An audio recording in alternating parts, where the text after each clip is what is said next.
বছর ধরে পঞ্চায়েত থেকে শুরু করে বিগত প্রত্যেকটা নির্বাচনে যে লুট হয়েছে, ছাপ্পা হয়েছে, রিগিং হয়েছে, এইবার যদি সেই রকম কিছু হয়, যারা ছাপ্পা রিগিং করতে আসবে তাদের সেই ভাষায় জবাব দেবো, যে ভাষায় তারা বোঝে, যে ভাষায় তারা শোনে।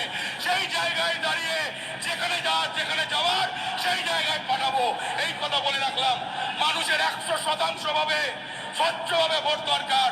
মানুষ নির্বাচন কমিশন যে ব্যবস্থা নিচ্ছে, আমি প্রশাসন স্তরের, পুলিশের স্তরের সেই মানুষগুলোকে বলে রাখলাম, যারা বসে আছেন, তৃণমূলের চামচেগিরি ছাড়ুন, নাহলে পরের চেয়ার থেকে নামিয়ে এমন করবো যে জীবনে আপনাদের চাকরি করতে হবে না, তৃণমূলের দালালি করা যাবে না। চাপড়ায় 100% ফ্রি অ্যান্ড ফেয়ার ইলেকশন করানোর জন্য বাবার প্রশাসনকে বলে রাখলাম যে মানুষের যেখানে ভোট দেবে, মানুষ যেখানে চাইবে তার ভোটের ব্যবস্থা করতে হবে।